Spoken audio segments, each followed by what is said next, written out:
So tell us about the times, how you remember it. And listen, like, I mean, just for the record, just so y'all know, we love our power rule brothers. We love our Puerto Rican brothers. You know what I mean? And we're not trying to say that brothers wasn't here and all of that. But we do need to keep it funky. We do need to keep it a foul wow. Right. You know what I mean? Right. As to where this really comes from and its roots. Allow me to interject and just say, there are numerous people who are commenting on the inception period of hip hop who weren't there. Yes. Like at all. And if the information that they were disseminating to the public were accurate, they get a salute and a high-powered handshake from me. But it's not. It's not accurate. And there's a lot of urban legend that's been going around for like 45, 50 years. And, to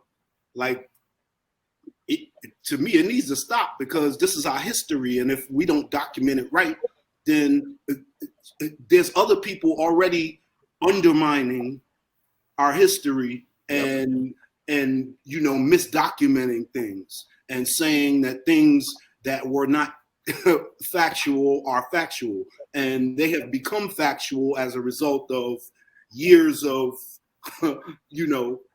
people co-signing the myths. So let's get it right. Like when you say the myth, let's get into it. What myth are we talking about here? In your eyes? Well, okay. So there were the majority of the people who were participants in early hip hop culture obviously were Black, right?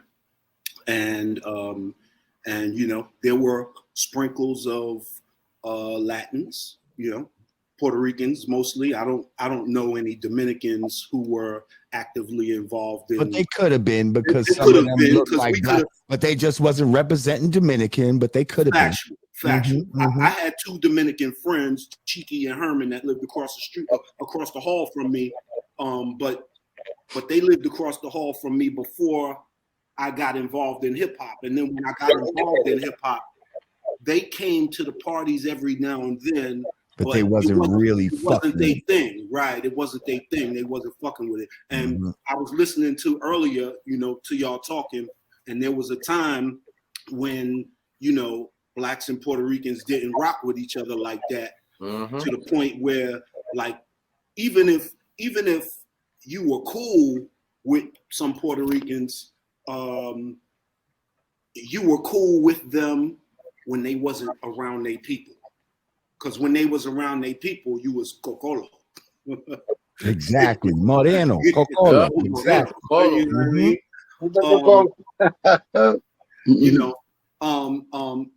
And even when I would go to like Bronx River Center, I was one of the few dudes from around my neighborhood, Lambert houses, that could go to Bronx River and not get robbed, because one of my OGs, rest in peace, Spider, was one of the Gestapo crew.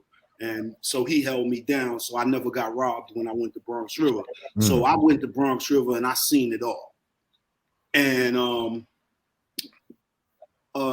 in Bronx River Center, like as far as B-boys is concerned, even with the B-boy culture, there were sprinkles of, Latino B-boys, but few. It was just a few. And when